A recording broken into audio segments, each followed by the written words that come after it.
tous et bienvenue dans cette nouvelle vidéo série spéciale intestin. Aujourd'hui je vous parle d'un sujet dont on entend beaucoup parler mais qui n'est pas encore très bien compris. Il s'agit du microbiote intestinal. Alors, qu'est-ce que c'est, comment en prendre soin et quel impact a-t-il sur notre santé? Je vous explique tout. Donc c'est parti. Première partie, qu'est-ce que c'est le microbiote intestinal? Il s'agit en réalité des milliards de bactéries qui peuplent votre intestin et qui contribuent à l'équilibre de votre flore intestinale et qui contribuent majoritairement à votre système immunitaire puisque 70% de ces petites bactéries sont votre système immunitaire. Le microbiote intestinal est donc le siège de notre immunité. Notre immunité sert à nous protéger de tous les agents pathogènes qui nous entourent et qui pourraient contribuer à altérer notre état de santé actuel. Il est donc primordial de prendre soin de votre microbiote intestinal si vous voulez être en bonne santé. Le microbiote intestinal, c'est donc des milliards de bactéries, mais ce n'est pas si simple. Vous allez avoir les bonnes bactéries contre les mauvaises bactéries. Et le microbiote intestinal, c'est ce qui représente un état d'équilibre, un état de symbiose au sein de ces deux espèces de bactéries. Il faut que ces deux espèces de bactéries puissent cohabiter et être en symbiose parfaite si vous voulez que votre microbiote intestinal soit équilibré et en bonne santé. Pour maintenir cet état d'équilibre au sein de votre microbiote intestinal, il va falloir apporter suffisamment de bonnes bactéries via votre alimentation et éviter leur destruction par des agents pathogènes comme les antibiotiques par exemple.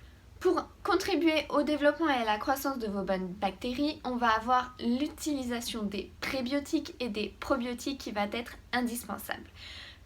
Qu'est-ce que c'est les prébiotiques et les probiotiques? Les prébiotiques, ça va être la source indispensable pour nourrir les probiotiques. Les prébiotiques, c'est la source d'alimentation principale de vos bonnes bactéries et c'est donc ce qui contribue à la croissance et au développement de ces bonnes bactéries au sein de votre microbiote intestinal. Les prébiotiques, ils se trouvent dans votre alimentation et ils sont regroupés sous plusieurs formes. Vous avez donc les bêta-glucanes, les fructanes, les amidorésistants, les fibres et encore les polyphénols. Tous ces aliments prébiotiques, ils se trouvent dans les aliments qui sont bruts, dans les aliments qui sont naturels, majoritairement les fruits, les légumes et les produits céréaliers. Ces prébiotiques, ils sont indispensable au bon fonctionnement de votre microbiote intestinal et au bon développement de ce qu'on va appeler du coup les probiotiques. Les probiotiques, ce sont des sources de bactéries qui sont le plus souvent connues sous le nom de lactobacilles ou de bifidobactéries, les sources de bactéries que l'on retrouve dans les yaourts.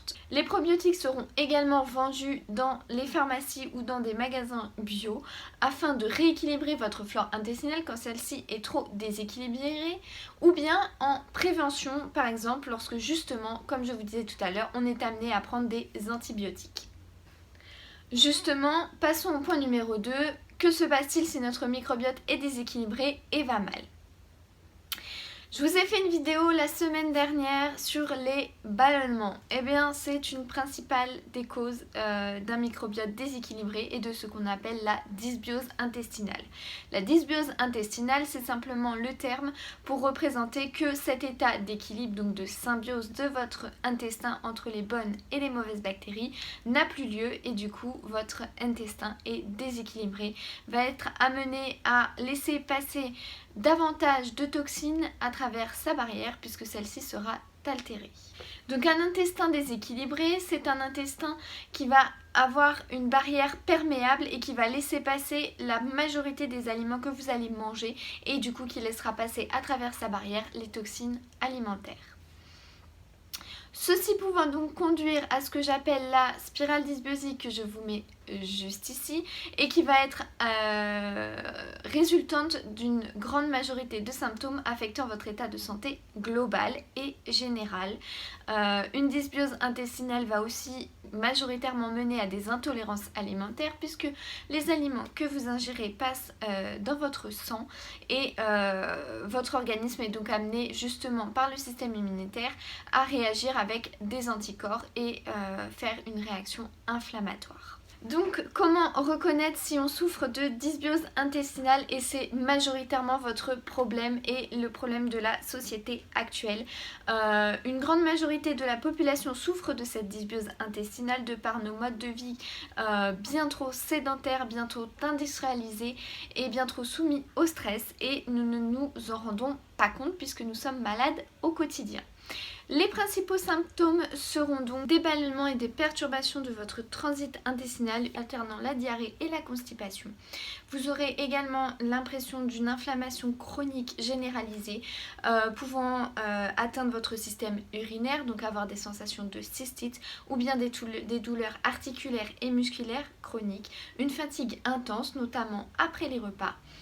Ça peut aussi être des soucis de reflux gastrique et d'acidité dans votre estomac. Ça peut être se moucher lorsque l'on mange, réaction typique du système immunitaire qui réagit à un aliment que vous ne tolérez pas, tout simplement, ou bien des sensations de picotement et de grattage, notamment au niveau du visage et du cuir chevelu. Plus la dysbiose s'installe et plus votre système immunitaire est amené à être agressé et plus les symptômes peuvent être graves. On peut aller des problèmes de peau, de l'acné allant jusqu'au psoriasis, hyperactivité chez l'enfant. On peut aller jusqu'à des troubles de la dépression, des troubles de l'humeur. Une liste de symptômes vraiment grande et qu'il ne faut pas prendre à la légère. Votre microbiote intestinal doit être en bonne santé si vous voulez être vous-même en bonne santé. Donc, comment réagir simplement et efficacement lorsque vous souffrez de dysbiose intestinale? Le point clé va être d'abord l'alimentation. Écoutez-vous et retenez équilibre et diversification. Ce qui crée cette dysbiose intestinale aussi importante chez de nombreuses personnes dans notre société actuelle, c'est le manque de diversification au sein de notre alimentation. Cette routine quotidienne et la consommation d'aliments trop industriels en grande quantité fréquemment. Soyez à l'écoute de votre corps et repérez vos tolérances alimentaires personnelles. Calmez l'inflammation en faisant le bon choix de vos aliments. Et pour cela, je vous aide avec mon e-book Renouer avec l'intestin gratuitement, dans lequel vous pouvez retrouver une fiche par profil type. Est-ce que je suis constipée, ballonnée ou en diarrhée? Et j'applique la liste des conseils et des aliments qui me sont attribués. Pour faire tout cela, vous allez avoir besoin de mettre en place un carnet alimentaire et de noter précisément chaque jour ce que vous mangez et vos symptômes et votre état digestif et moral à chaque fois pour essayer de faire un lien de cause à effet entre les aliments que vous avez mangés et vos perturbations de transit. Enfin, les tout premiers réflexes que je peux vous donner pour un cas de dysbiose intestinale, ça va être de limiter les aliments qui sont irritants. Donc les fibres insolubles, les légumineuses, toute la catégorie qu'on va appeler les FODMAPs, les fruits et les légumes thermosensibles, parmi lesquels les aliments phares sont l'ail, l'oignon, le poireau, le chou, les crucifères, les légumineuses, les oléagineux et les graines. Faites également très attention, je vous l'ai déjà dit sur ma vidéo sur les ballonnements, aux pommes et aux poires crues. Limitez tout ce qui va être épices, café et bien évidemment les aliments industriels, la viande rouge et les charcuteries. Je m'arrête là pour aujourd'hui. Cette vidéo est bien évidemment encore une fois trop longue. Je vous fais d'énormes bisous. Prenez soin de votre intestin, prenez soin de vous. Réalisez de bonnes recettes. N'oubliez pas de vous abonner pour ne rater aucune vidéo et aucune nouvelle recette. On se retrouve bientôt. Ciao!